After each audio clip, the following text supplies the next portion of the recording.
I think probably the best way would be for the Chairman of Council to take the call for nominations. Okay. Could I ask Chairman of Council, please, to call for nominations and organise the election of Chair and Vice Chair, please? Not the Vice Chair.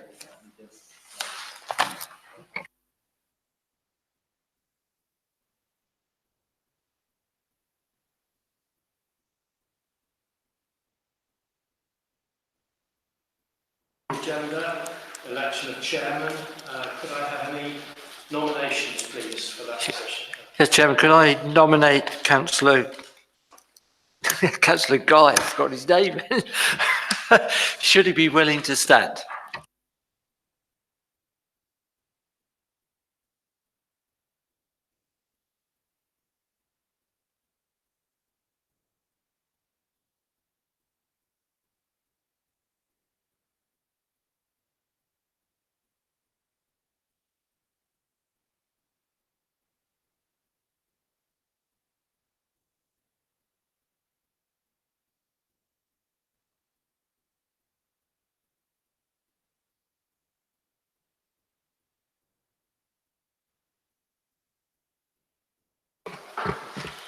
Thank you all for electing me once again. This will be my 5th year as chair, and I will do my utmost and best for this IFCA for this coming year. I'll do the welcomes now, if that's all right, as I'm chair. I'd like to welcome Jonathan Burney from Natural England, Kate Sugar, David Milligan, and all other IFCA members which we're aware of. Okay? So on that note, and I apologise for the weather as well. I'm sorry about the weather, especially as it's your first visit. Agenda item 2 is to elect a vice chairman. Nominations, please. I'd like to nominate Tim Allsop, please. Thank you. Seconded. Are there any other nominations for vice chair? No. All those in favour of Tim? Thank you. Tim, you're elected as vice chair. Thank you very much.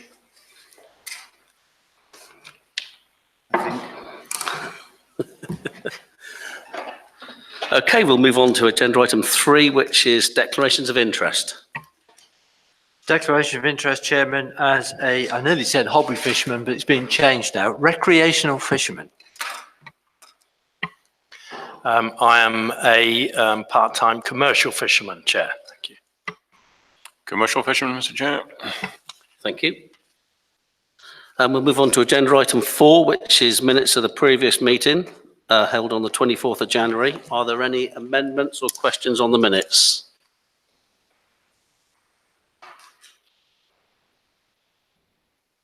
No. Can I have a proposal or a correct record then, please? Seconded. Those in favour? Thank you very much. Urgent items. Right, here we go. We did have a little bit of a problem with the agenda setting this time, and we missed off a report which Tim would like to do a presentation on reef monitoring. So I'm going to bring that in before agenda item 6. I've got apologies from Harry Legg and apologies from Ricky. He's on a lifeboat shout as we speak. As I've said, I'd like to welcome Jonathan Burney. And Jonathan, it's a pleasure to have you here at this meeting. And if I put you in agenda item 10, will you do a presentation after Kate? Thank you. And the other one that we had a bit of a problem with due to weather and bookings and everything else was David Milligan from the MMO, who will give a verbal update after agenda item 10. Okay? So that's all the items out of the way. So we'll move on to part 1. Part 1 requiring a decision, and I'll hand you over to Tom to take the first item.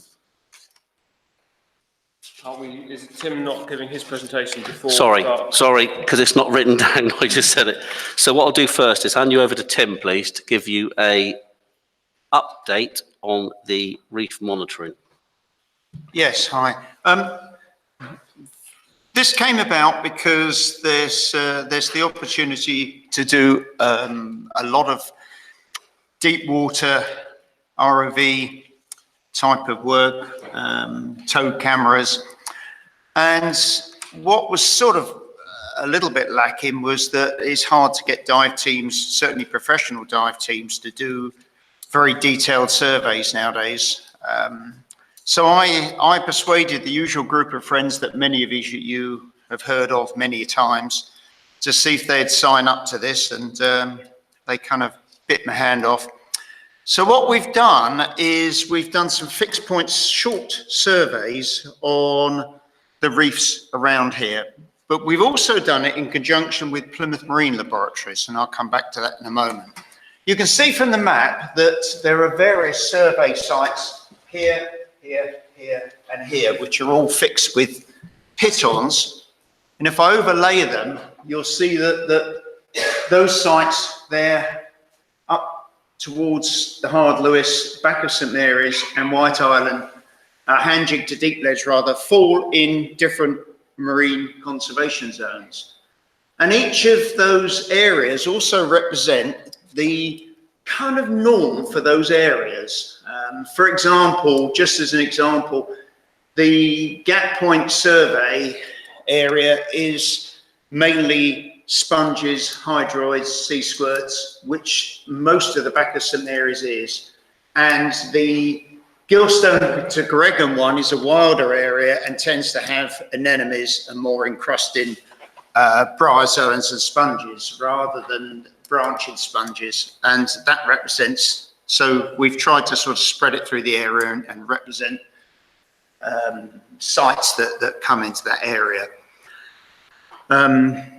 We've done it in conjunction with a marine biologist from Plymouth Marine Laboratories. We've done it in conjunction with Sea Search Southwest, and their head of operations is a friend of mine and was here at April, and several other Sea Search members as well helped us out.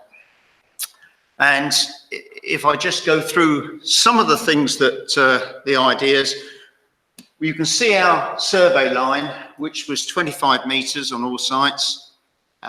So it's repeatable twice a year, being that quite often a lot of surveys that have been done in the past in the islands are only at one time of the year, and there are many things that grow later in the year. So they sort of, sometimes they squeeze out some things. So some people can get a slightly skewed view if they come in, for example, in August on some of the reefs. This is Tea and Sound. A couple of examples of the pictures we took there. Sometimes the pictures were taken when all the stills were done by the marine biologists, the Sea Search people, and the others in the group. If they found anything particularly interesting at 2 meters either side of the line, they would photograph it. And some of them, they did some fixed point quadrats. And you can see this one moves on from Gap Point. This is out at Black Rocks, down the Western Rocks. And again, the same thing using the quadrats. These are just some samples here. This is the sample of the Gap Point site. And again, the sponge site at Gap Point. And this is what we call Peter's Rock off the Hard Lewis. And again, using the quadrat with the line running around the top of the reef. All have got fixed point pitons in. They've all got survey tags on. They've all got instructions of GPS numbers. So it's not just us that can repeat it. It can be repeated when we've ceased, too old to sort of like pull our kit on anymore, and someone else can go back and do it. It's the idea. They've all got a direction where the line goes and how long it is. And the line is marked every meter. So anyone from the marine biology team can actually sort of see where they were last time by looking at one of the tags on there. Now, if I just give you an idea, the Sea Search form for one of the sites, which is Gap Point, is quite extensive, and it will be made more extensive by the fact that Sarah Dashfield has got an agreement. Although she's retired, she's gone back to work over this at Plymouth Marine Laboratories on our behalf. And she spent over a week and a half there with the team at Plymouth Marine Laboratories, identifying creatures that they took snippets of, things like very difficult hydroids, sea squirts that you can't always identify, and they've been having them all under the microscope and see what's there. So in the end, we'll be handing over to Tom a very detailed survey of all of those sites. They've taken their survey from their pictures and the 25-metre videos I did. And if we look at just a little brief example of the videos that we've got here. For example, this is a little bit of the sponge reef at Gap Point.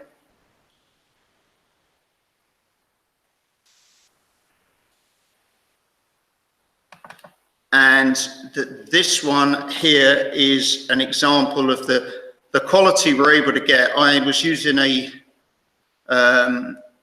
fisheye lens, and although there's lots of bits in the water, I was able to video 2 meters either side of the line in one swoop using high-powered video lights. You can see the rest of the team here actually doing their fixed point photography, and 1 or 2 had to scoot out the way when I came along, but basically there was a lot of us doing it. We all did every site within about, it took only an hour to do the whole thing from start to finish. You know, they're a very professional bunch, and it's worth noting that these people have given up their time to do this, and they're going to do it again in August and next year. And Plymouth Marine Laboratories are not charging either, so there is no cost to the IFCA with this. And we're going to try and run it for the next 3 years. Has anyone got any questions? I'd just like to come in, Tim, and say a special thank you for all the work you do for this IFCA. It's timeless. You know, you put the hours in, you don't get paid. You've got a good understanding with Plymouth and Exeter, I believe, and the information you gather is exceptional, and I'd like to thank you for that. I absolutely agree. I think what is transformational about this research is it's the beginning of a timeline that we can see change. So by repeating these surveys, we've got these 4 reef sites where we will be able to detect change if it's brought about through new species coming in or gradual change on the reef. So I think we're very lucky in that the quality of data is better, and the fact that we've got these sites now established, I think, means that we've got a really good baseline to come back and see change. Hopefully we won't see change, because we want to see these reefs remaining pristine. Steve. Yeah, thank you, Chairman. I just wondered, Tim, I remember some time ago you said on a particular, I think it was the Gap Point as well, that particular sign, for divers go down, you put a directional sign, sunset corals this way. Yeah, we've actually included in that, there's some very hard to actually get any surveys of sunset corals, but we've got 2 patches included in that 25-metre survey, deliberately so. We also surveyed 2 of the sites, which was Gap Point and Peters Rock, for the European Marine Site Improvement Plan, which we did for Natural England. And so they're a longer version and a more detailed version of that in exactly the same place. So I thought you might like to know that as well. Kate. Yeah, thanks. I was actually going to ask that, whether any of the sites were the same as that. That was the dive survey that we did in 2013. Yes. Yeah, so that's really, so yeah, I just wanted to add my thanks to everyone else. It's great work. It'd be really interesting to see how it builds up over the few years. Okay. Thank you again, Tim, for that. Wonderful. Okay, agenda item 6, the Chief Officer's Research and Monitoring Update, and I'll hand you over to Tom. Do you mind if I want to show some? I'd like to show pictures as well. So if you could pass me the, do you mind if I take that? Have you got a power up for that? Hmm? You got a power up for that? No, I do. I'm going to trust on battery. A little bit more room.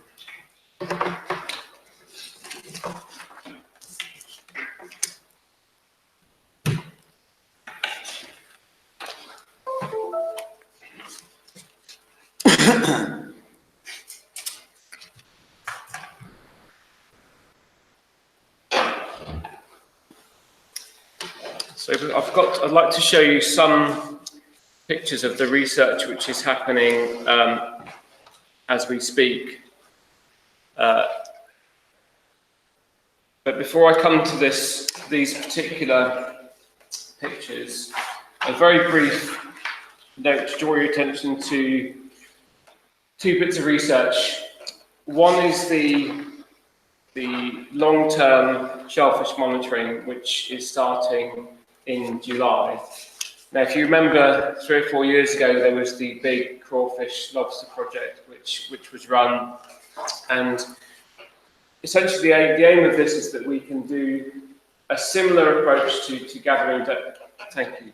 A similar approach to gathering data, but something like Tim's work that we can repeat every year. So again, what we'd like, we've got students from Exeter University who we'd like to place on board fishing boats, and we'll be approaching those to see if that's okay with you and the idea is that we measure the catch per unit effort, and that will give us, I hope, the baseline, so we can see year on year whether we're getting, for the same amount of effort, either the same soak times, the same number of pots, that we're getting roughly the same. And what we'd expect is that we're on a sort of stable plateau. We would know if we've got a dip that we wouldn't panic, obviously, in year one, but we might be concerned if we see a pattern emerging. So this is really important work, I feel. It's been funded by EMFF. It's £5,000, and that means, to my mind, that we can do it ourselves in the future. It doesn't cost a lot of money, but I think the data is really, really important. The second thing I'd like to talk about is the research which is going on now. If I do this presentation, then perhaps if there's a question of, we can do it then. On the display now, you can see.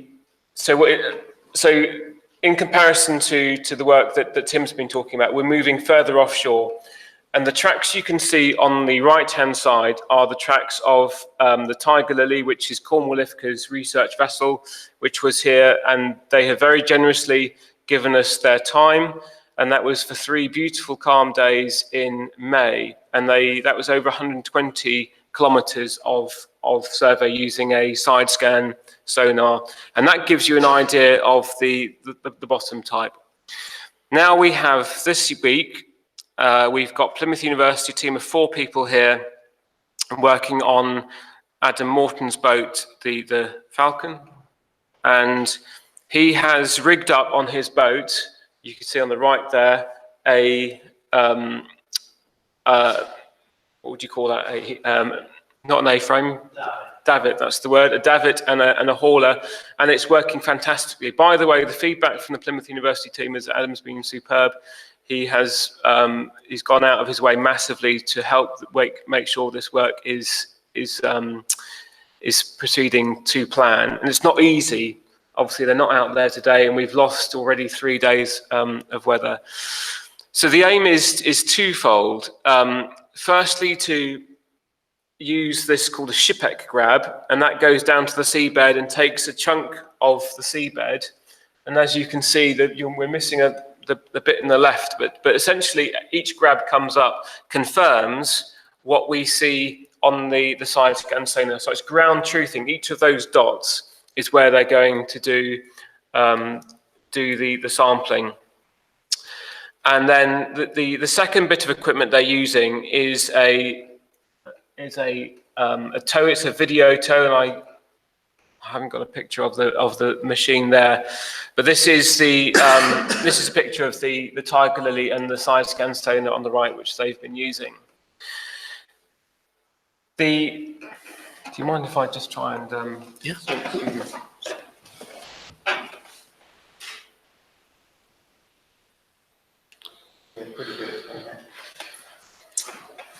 We've got an important decision next year on the review of the fishing gear permit bylaw, and this research has been funded by EMFF. It's about £145,000, which we have been given at 100% to do this research, because the evidence base which we use to make this decision is really, it needs to be top notch. So we are at the very top. We've completed, or we're completing the field research, and by October this year, we will have some very detailed maps of the habitat in this area. So it's what you might call the crabbing ground, isn't it? About 70 to 80 metres east of St Mary's out to the Six. They're also having a look beyond the Six just to see if there's any obvious differences beyond the line there. The interesting part, to my mind, is what I'm calling on this third point here, the development of a tool. And what this tool will do is help us understand the sensitivity of these different habitats. So we're seeing mixed shell and gravel. We're seeing a rocky reef with lots of sponges, quite similar to what Tim was showing us. But it's the sensitivity to 3 different fishing types. For comparison, 1, an otter trawl, 2, a scallop dredge, and 3, static gear. And we'll understand on a relative scale the impact of those different habitats. So if you can imagine a matrix of 3 fishing types and maybe 6 or 8 different habitats, each of which are differently sensitive. That helps us understand if there's going to be new fishing types, new fishing gear used in these areas, what the impact will be, both on a short term, i.e. the loss of those habitats, but also in the longer term in terms of potential loss of ecosystem services, loss of benefits, whatever those might be. And what I hope is that this will help the committee make the best or an evidence-based decision when we come to this in March. Roughly, the timescale will be is that towards the end of this year, we'll look at this tool and we'll be able to understand what it can and can't do. So the development of the tool goes along with the use of the tool, if you follow. And I hope you can give feedback to developers in terms of what you think will work best. So come March, April next year, you've got something in front of you which truly helps you make that decision, which then gets wrapped up into the development of the new bylaw, which we know is going to be a really important step for us. That's really why so the key points really is around the work that's going on behind the scenes, which I'd like to come back to in October with more information.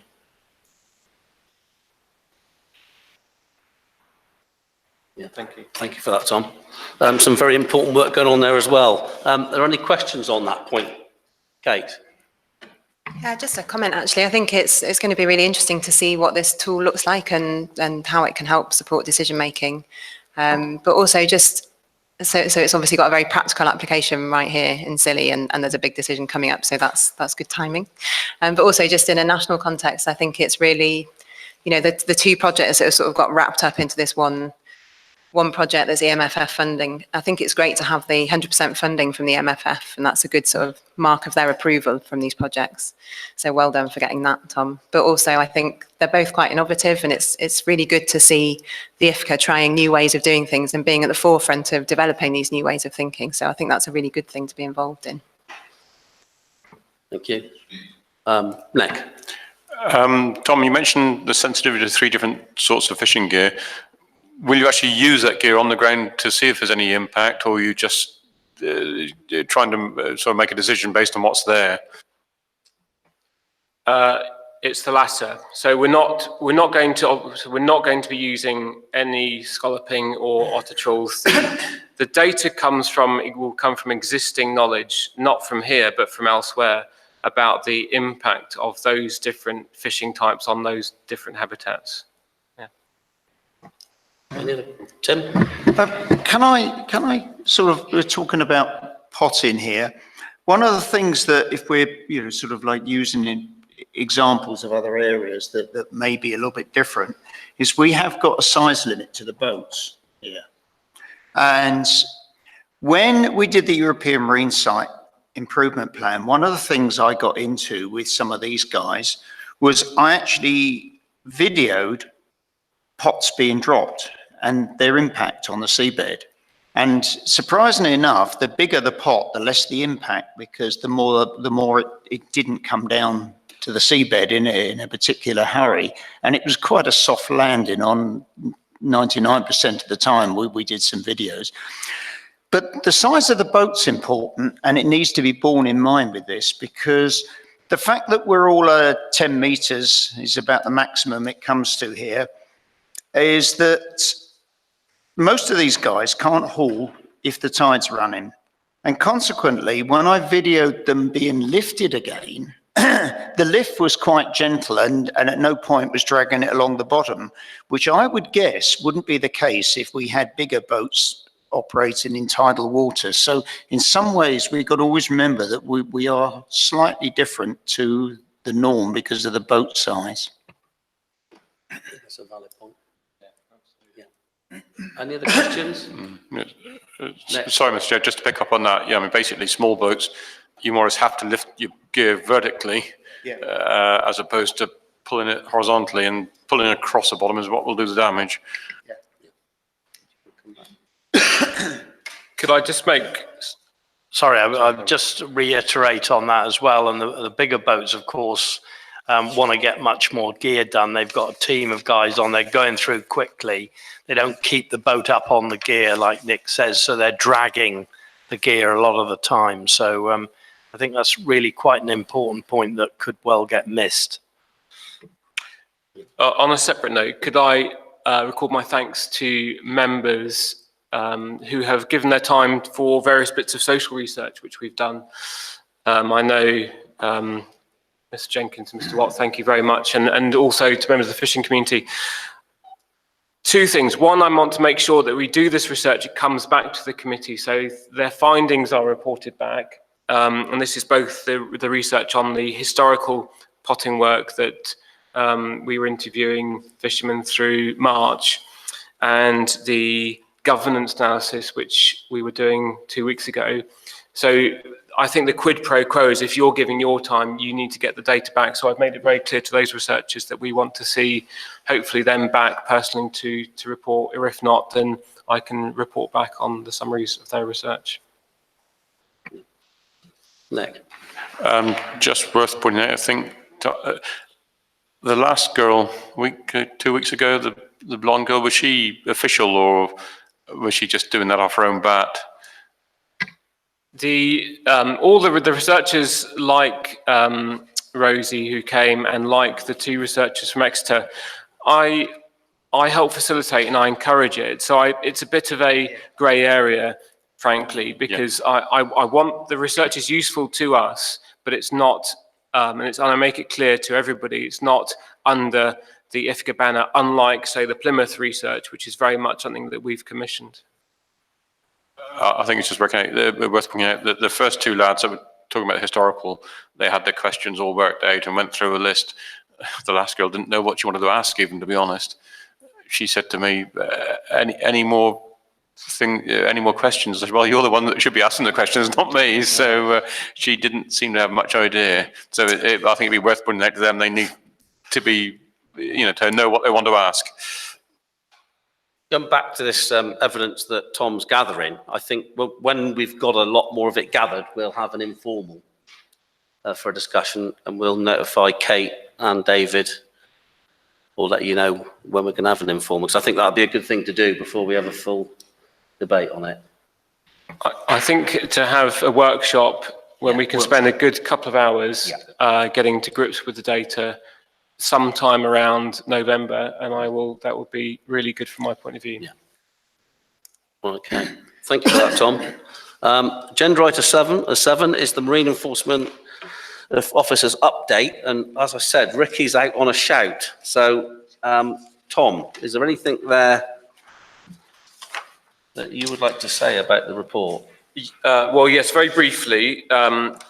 And just highlighting a couple of points from the report. One is that the delivery of our boat is delayed, I suppose, almost inevitably, and I explain why. And it is what it is. It's two months delayed. And there's nothing else. I don't think, unless there's questions, nothing else that.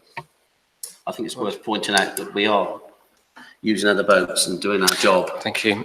Thank you, Mr. Chairman. So That was my question. It's difficult to work out what's coming through.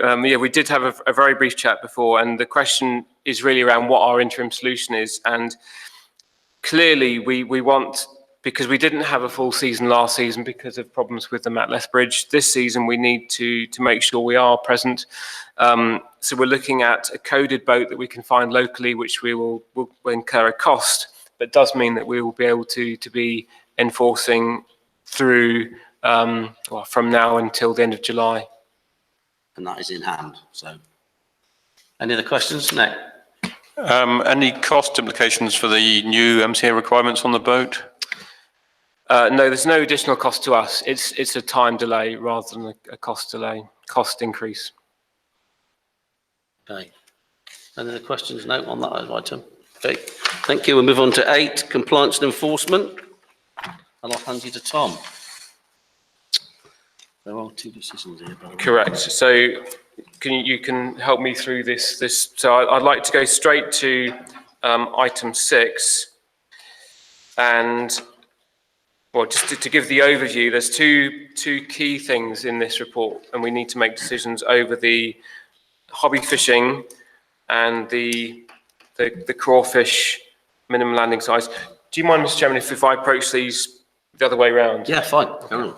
So what I'd like to do first is go to item 11, and this is the crawfish management measures. Now we have completed the bylaw. We've completed the consultation, and we had no responses from either locally or the mainland. We are now ready to proceed with this bylaw, which is now in Appendix A on the other side. So the bylaw is absolutely as was agreed in 2017, and I think is now ready for signature and submission to DEFRA. So we need approval from this committee now. So can I have a proposer for that, please? Nick, a seconder? All those in favour? Unanimous. Thank you for that one. We'll carry on with the... Thank you. So that will now go to DEFRA. This is my first bylaw, so you're much more familiar with the process than I am. So my understanding is it goes to DEFRA, and we wait to possibly 3 months. There was a bit of a backlog, but until that formally becomes law. Is that right? Yeah. Okay. So the other one, obviously a year ago we had 2 bylaws which were approved by the committee, one in 2016, one in 2017. There has been a bit of delay. They're now being pushed through the process, and obviously we've had encouragement both locally and within the committee to get both of these bylaws done. The second one I want to tackle is the hobby fishing bylaw, and I know this discussion has been very familiar to all of you around this, and it's come up in 2012, 2013, but the approval already exists for this bylaw. And what I wanted to do, partly because it's been 2 years since the approval was made, the bylaw in its existing form is a requirement for hobby fishers to have a permit. In other words, everybody who is potting who's not commercial would buy a permit, and obviously there's details to be sorted out, but it would be something like £20 for 2 years. We would keep a register, and each pot would have a numbered tag on the buoy on the surface. Okay. The additional options which I wanted to bring back to the committee to have your discussion now and to have your recommendations to me is whether or not you want to include a requirement for a maximum number of pots. Should we take these as we're going so we don't... Well, perhaps if I give you them both and you perhaps discuss them. So firstly, the maximum number, and secondly, a requirement to not use a store pot as part of your fishing techniques. So we've done the research, and there is no, and perhaps David, you can correct me, but there's no national legislation or regulation around the use of store pots. So if this was something we wanted to do, we'd have to introduce it locally. And while I brought this to Tom's attention, and I think this committee, should discuss this, because do we think it's right for recreational fishermen to have a store pot, also being able to have 10 pots to fish? So this is where we're going. Nick? The issue of store pots first, Mr. Chairman. I understand, I may be wrong, but a commercial boat that doesn't have a shellfish license, I believe, is not allowed to have a store facility. Is that? As I mentioned, the other thing we used to have a thing called a store pot variation. And the work like that it was designed for people in outlying areas. If they go like 2 or 3 times, you can save up their crabs and have them on at the same time. Oh, sorry. They could land them at the same time. So they could go higher than their 5 and 25 daily limit. Right, so that... It wasn't really pertaining to a store pot, it was just that. yeah, but that implies then that there's a daily limit and they aren't allowed to store. If they have an exemption to allow them to store, then that implies that they aren't allowed to store normally. Yes, in that sense, but they didn't. It's very, very seldom given. Yeah. A few were given out back in the day. But What I'm getting at is if commercial fishermen with no shellfish license aren't allowed to store shellfish, I propose that recreational fishermen shouldn't be allowed to store shellfish. Thank you for that. The idea of this is... Can I just say, sorry, they are allowed to store, but when they land their catch, whether it's from a store pot or from their vessel, they're still subject to the 5 and 25 limit. Okay? Yeah. But if they want to go beyond that, they'll need a store pot variation, which we hardly ever give.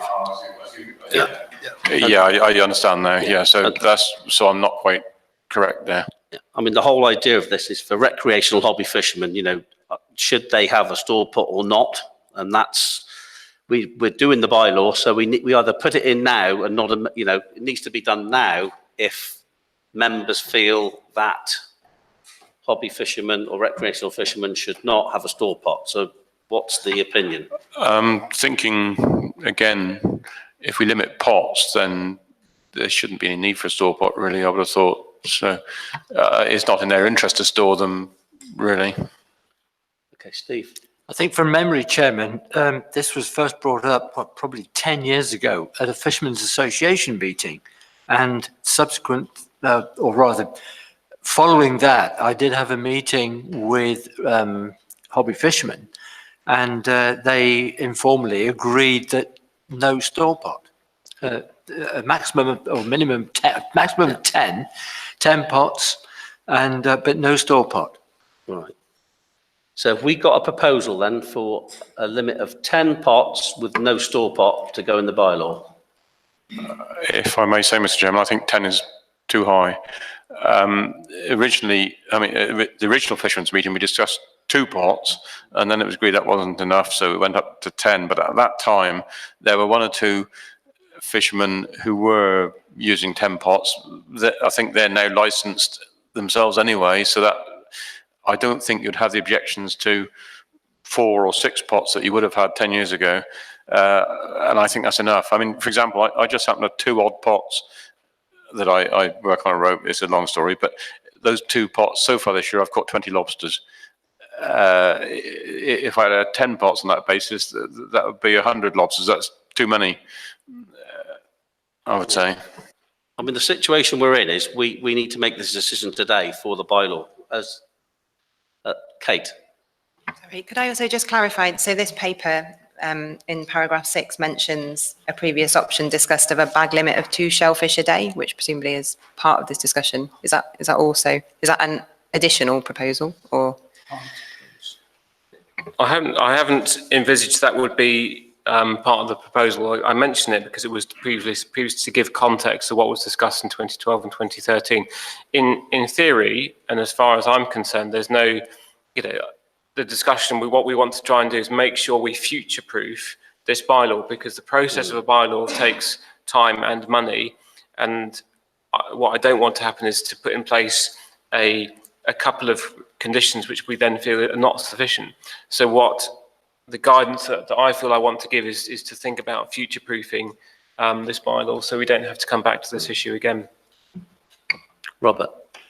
I think one of the problems we've got, Mr. Chairman, is that there's an awful lot of hobby fishermen. I don't mean that we don't want hobby fishermen. We do want hobby fishermen. We want youngsters to want to fish and so on. But we are in a situation where there's literally hundreds of boats in Scilly that have got a few pots. And I think we worked out that there was at least 1,000 pots in Scilly that were, currently hobby, pots. So when you actually put that into perspective, compared with the commercial fishing, it's a large number. So I personally feel there should be a limit. I don't know whether we should ask Steve what he thinks as another MMO representative,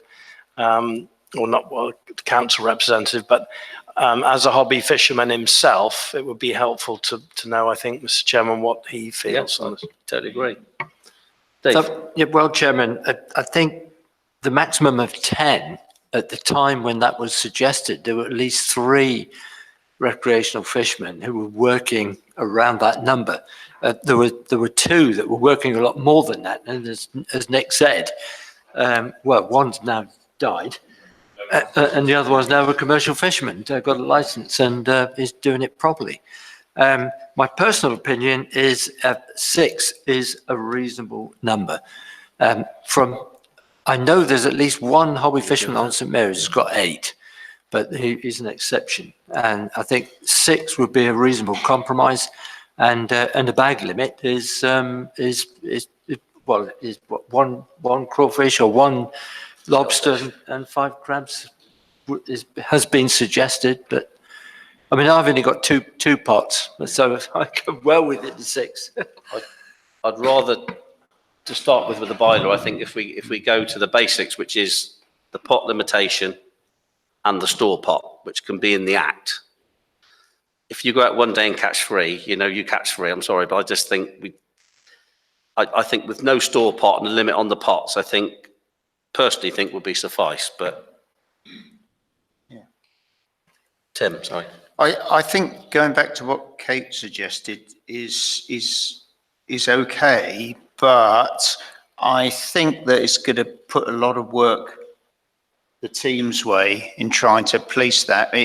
When you go round and you can sort of see how many pots people are hauling or whatever is slightly easier. But I think they're going to have their work cut out anyway, because of what Robert said, in the fact that during the summer, little pot boys turn up in great numbers where people are here on holiday and they've got 1 or 2 pots. And so to actually get them all labelled and marked, I think they're going to have enough on their plate at the moment as it is.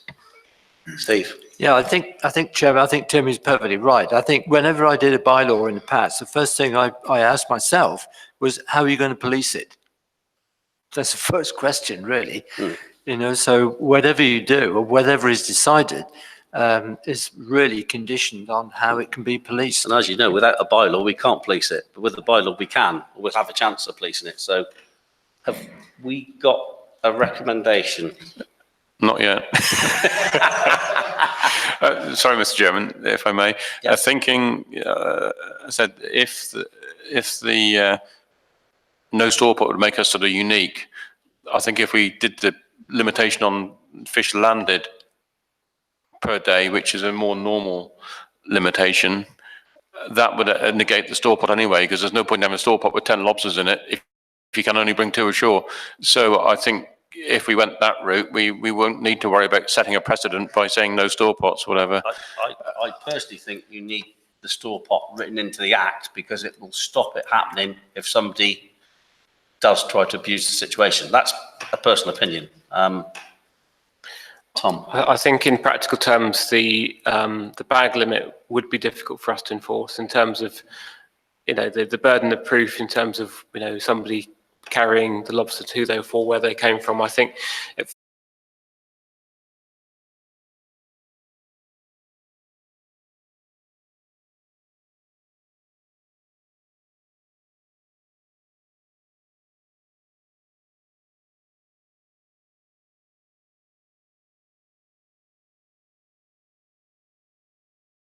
Where you might, where there might also be a problem, as far as what you said, Nick, was that you might have a situation that would arise where someone's seen coming ashore with 4 or 5, and they're meant to have 2, and then they say they've had them in their store pot, but they got 1 yesterday and 1 the day before and the 1 the day before that. So I think that the waters could easily be muddied.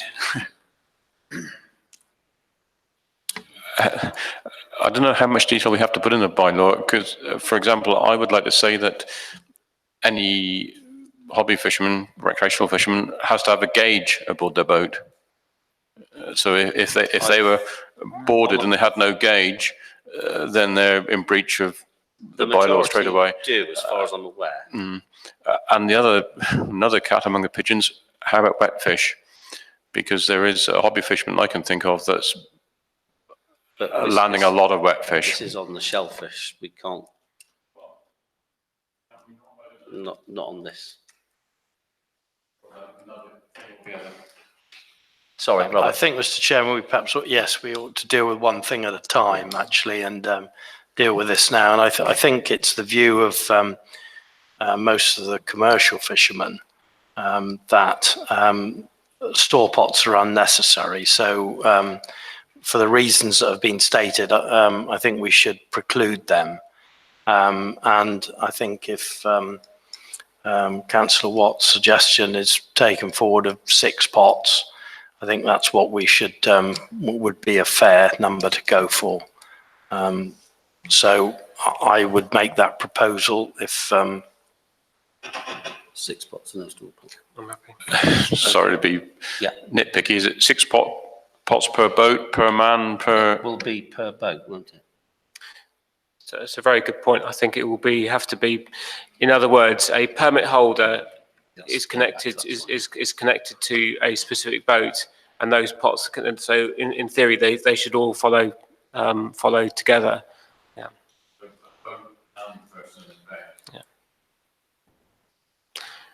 These are important points of detail, and I think I'd like to make sure we've thought through all of these eventualities, because from this point, the bylaw starts to roll.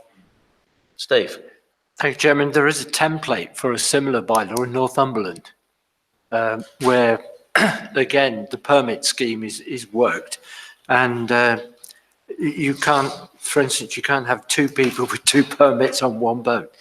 But it's in the Northumberland bylaws. We're worth looking at that one. Would you like to amend your proposal, Robert, for... No, I was actually just going to say, while we're trying to cover all the bases before you take a vote, Mr. Chairman, that the points that Nick Jenkins has made about a gauge, and there's various other things like, obviously buried fish and V-notching and so on. And I think these could be dealt with by our fisheries officer when the permit is issued. Yeah. And there doesn't need to actually be in the bylaw. It can be a list of do's and don'ts, if you like, and what needs to happen if people want to extract fish. Yeah. Thank you. So we're looking at, the proposal was to be permitted 6 pots with no store pot. Have we got a seconder for that, please? Yeah. Those in favour? Unanimous. Thank you, Tom. So that should get that bylaw started. Yeah. Number 9, conservation and protected area assessment. That's down to Tom Ken. I'd like to hand you over. Thank you, Mr. Chairman. There's nothing in this report. It's a very brief report, as you can see. So there's nothing I want to highlight in this report. Are there any questions for Tom on that report? No? Right, thank you very much. Right, we'll move on to 10. I'll just carry. I'd just like to welcome again, John, and I do think it's a privilege to have you, and I mean that sincerely. It is your first visit. The weather hasn't been that good to you, and after Kate, you're going to do a little presentation for us, I believe. So welcome again, and I'll hand you over to Kate. Thank you. Thank you. I'll keep it quite brief because you've all seen the update. So just to let you know that we've got our survey and monitoring work carrying on this year, and we've received funding for the Project Seagrass voluntary seagrass diving survey. again. So this is obviously important work to look at the seagrass in the site, but also now gathering importance because I think this is their 24th year of data collection. It's really rare to have these long-term data sets. So another good reason to support it. There's also been some funding provided through a group called MPAG, which I think is a Marine Protected Areas group, for analysis of some benthic habitat data, which was collected within the Isles of Scilly SAC in 2014. And this should tie in with the work that Tom was talking about. So that habitat analysis will be made available to the IFCA, of course, and hopefully will fit in really nicely with whatever else is going on. I think it's also due in the autumn, so about the same time. You're all well aware, I'm sure, of the proposed marine extension to the Isles of Scilly Special Protection Area for seabirds, and I've spoken to the committee about it before. So just to update you that the formal consultation, 12-week consultation, is now closed, and we're in process of analysing all the responses, writing up the report, and then we sort of send all that into DEFRA and the Minister for the decision about designation. And that report, the consultation report, becomes a public report at that point. So it'll be available later this year. But it was a good response, a lot of response, and most of them were supportive. So it was a good consultation. MCZs, I need to update this because when I wrote this report a couple of weeks ago, the news was we're still waiting for the announcement, but now the announcement's happened. So the third tranche of MCZs was designated, and I think I put the detail in here. Yeah, so there's 5 additional features that have been added to the tranche 1 Isles of Scilly MCZs. Mostly quite small features, giant gobies and stalked jellyfish, but there's some habitat features for bristowes to the stones. And that's because after the initial designation of that site, there was a verification survey, so it was further survey of that site, which came back with more information about the habitat features that were there with good evidence for them. So they've now been designated. I've got no update on the LIFE funding bid at the moment. And the rest is just sort of not much to say about the rest. So on a sort of personnel front, I'll be on 4 months unpaid leave from the next couple of weeks. So I won't make the next IFCA meeting. So just to make you aware, I won't be around from July to November, but I will come back. So, and I'll hand you over to Jonathan. Can I, just before that, Steve's got a question for you, Kate, I think. Yeah, but just very briefly on the life recreational remedies bid, in paragraph 7, it mentions the protected seabed habitats by addressing recreational pressure, in particular anchoring and mooring by recreational boat users. But we've already got a voluntary agreement on that. It's one of the 11 conditions in the MCZs that were put together by the fishermen, well, between the fishermen and the IFCA a couple of years ago. Yeah, so this is a large-scale project, if funded, and it will work across, as it says, 5 protected areas. The Isles of Scilly SAC is one of those areas. And the way I see it is a potentially really useful source of funding for us here on Scilly. So it will be delivered through my work in Natural England. So there'll be a project manager for the project. There'll be work happening across the sites, but in terms of Scilly, it'll be delivered through my work that's already going on here. And obviously I'm well aware of the context, there's initiatives already happening here. So the idea would be to come in and provide some resources, hopefully through this project, to supplement that, rather than to come in and say, we've got this great new idea and we're going to start something new here. Hopefully. Thank you. Thank you very much, Chairman. It's flattering to be described as making a presentation. It's just a few words I was going to say, if that's all right. That's no problem at all. Thank you very much for inviting me tonight. I've met Tom before, and before Tom had meetings with Steve, but never here. So this is my first trip to the cities, I'm sorry to say. And I think I'm even more ashamed to say that actually this is my first IFCA committee that I've witnessed. So, and it was fascinating just to listen to your debate and how you worked through the last bylaw, and so I really got a sense of it in action. So thank you very much for inviting me today, and thank you also for the way you've engaged Natural England in the IFCA committee process through Kate and colleagues before, and we feel involved. So thank you very much for that. It's some important work for us. Just a few words really, where I'll just perhaps give you a bit of an update of where Natural England's marine work is going. in the immediate future. Before that, just an update about Natural England itself.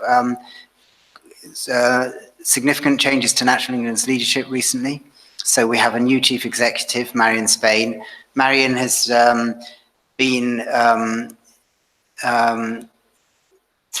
she's been a member of many of the statutory environmental organisations. She worked for Environment Agency, Ofwat, and the Countryside Commission before coming to us, and also Plant Life, the NGO. Tony Juniper has now been appointed as our chairman, and he, as you know, is a well-known environmental campaigner, more recently of WWF, but I think is seen as the kind of sensible end of environmental campaigning, if I can say that. He's very measured in his approach. I spent a long training journey with him last week with the MCZ announcement down to Selsey-Bill, and we talked through a lot of stuff on the marine side, and he's got a very sensible approach. And what I would say about both of them is they have strong ambitions for the natural environment, but they're both people that want to work work with stakeholders. And Marion and Tony both feel very comfortable. They don't mind being thrown in a room with difficult stakeholder conversations. There's a lot of complex and difficult issues to do with our upland conservation work at the moment, and we're having pretty robust conversations with upland landowners, and they're up for it. So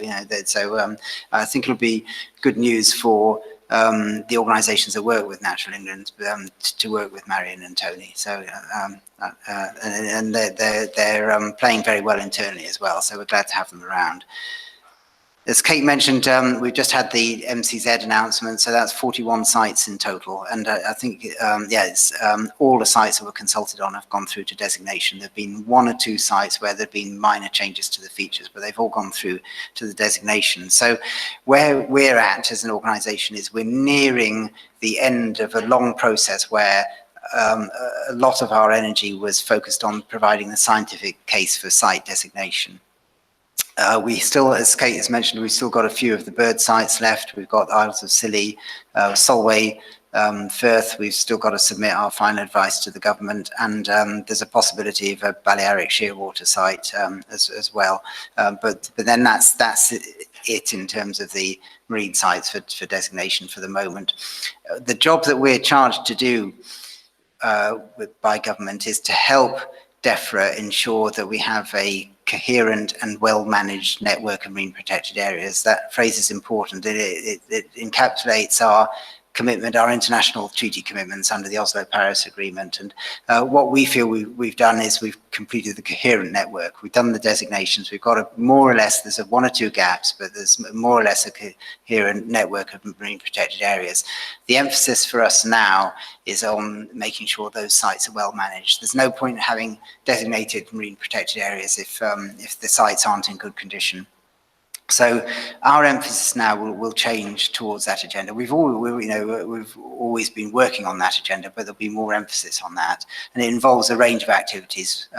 One of them will be site condition assessment work. We've got a new methodology now, where a few years ago we realised in one of our reporting rounds to the EU that we weren't very happy with our marine site condition assessment process, so we completely revamped it, and we're gradually going through the process of applying this condition assessment method in a very robust way. It's expensive stuff, it's very time consuming, so we're working with other organisations like the Environment Agency and others to work out ways where we can collect monitoring data once and use it for numerous purposes. So it can help our site condition assessment, it can help the environment agencies with its water framework directive assessments and so forth. So there's a whole kind of government strategy around monitoring now, with a bid in the going through to the spending review for resources.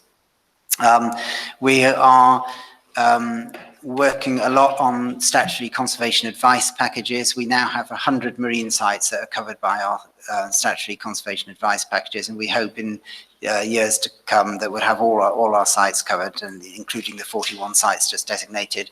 They are, I hope they're of occasional use to the fishing industry, but they are of particular value to development industries who have to undertake environmental assessments for projects, and they can look at our assessments of what impacts are likely to be more damaging than others on site features, and they can use that as a starting point for their environmental assessment. So they work very well in that regard.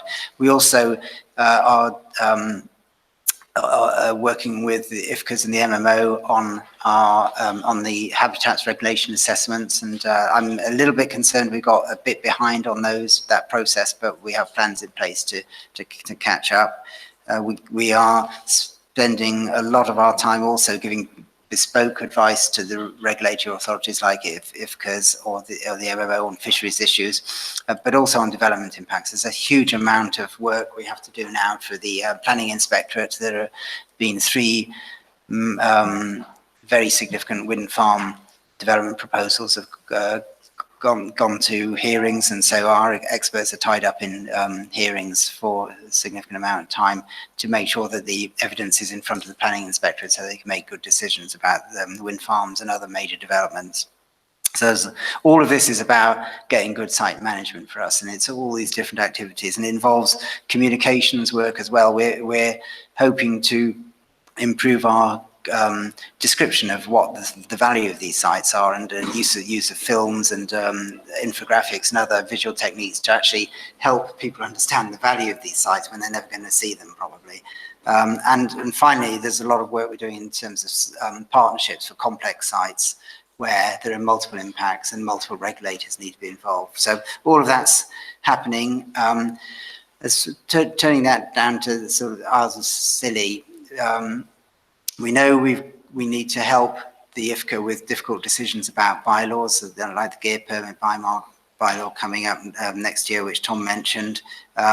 We've got a plan we've been discussing around the programme for habitats regulations assessments, and we talked about evidence partnerships and so forth. We had a really good discussion with Tom today, actually, and we feel we're on pretty well the same agenda. It's not to say we'll exactly agree on everything, but we feel we're on a really good similar agenda going forward, and gave me a lot of confidence that we're going to have we're going to be in a position where we can get all the sites well managed.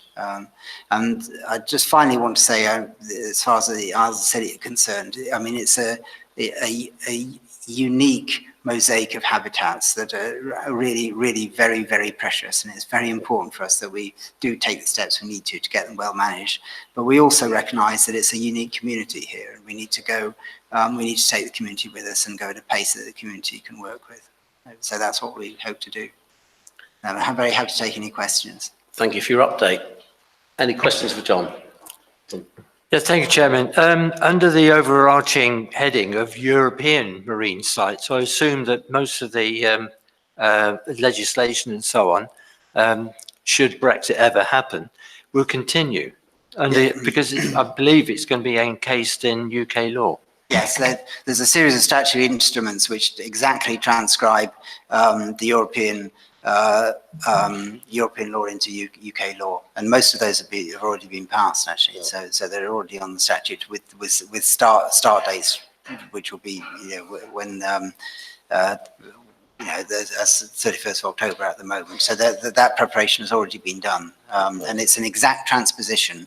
The aim has been to replicate the European law into UK law and not make any changes up or down. That can be a later decision. Robert.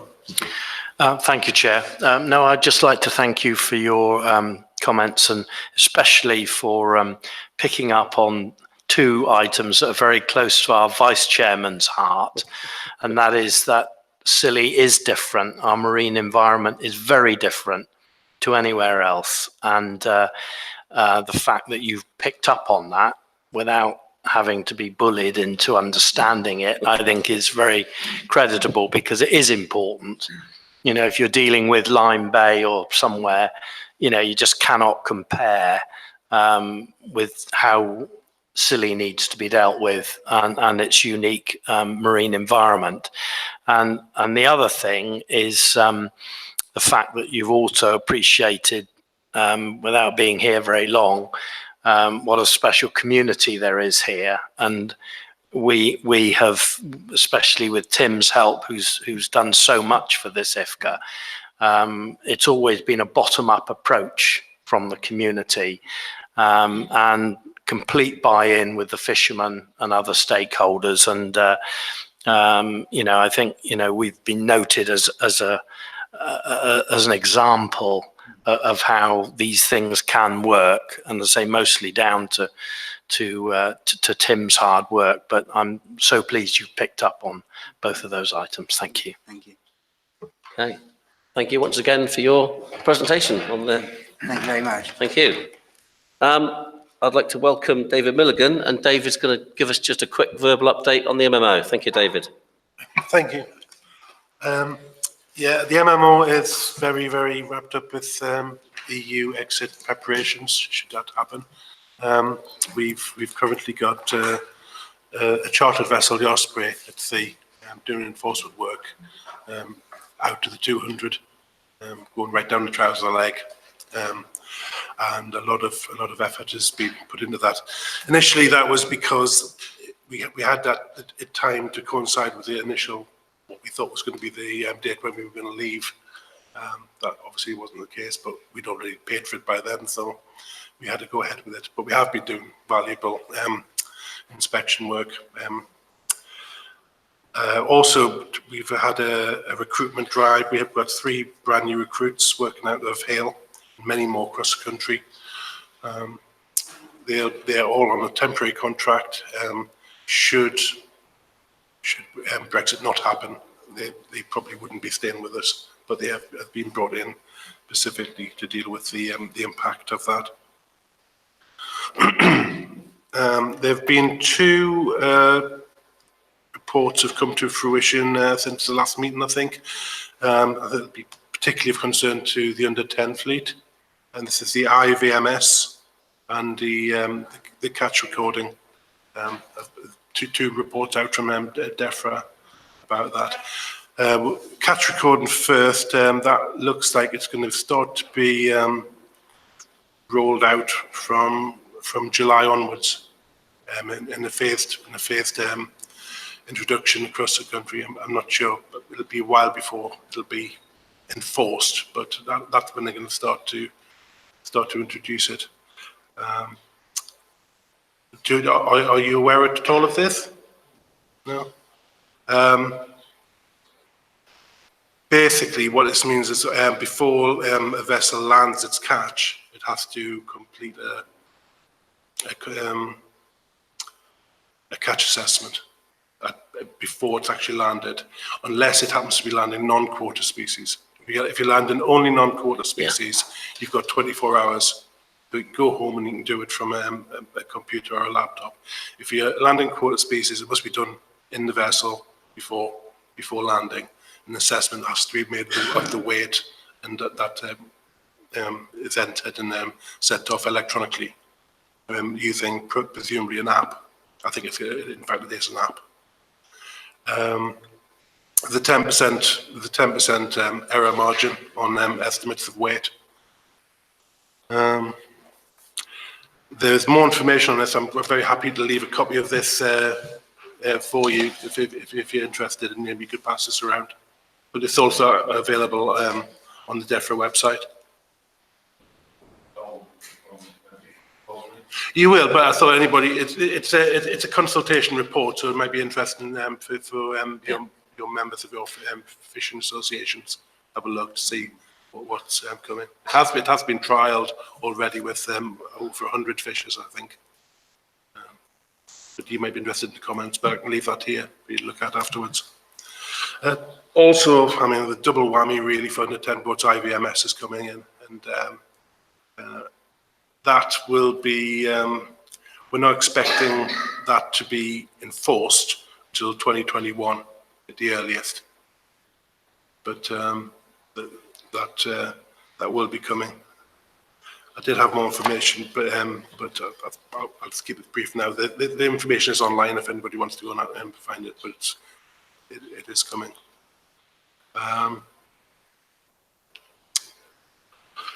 As you probably already know, I'm only working part-time now. I have a job share partner, Ed Baker. I don't know if any of you would have met him, but I'm expecting that he will be coming over here in the summer to work We're planning, we're trying to get something planned, but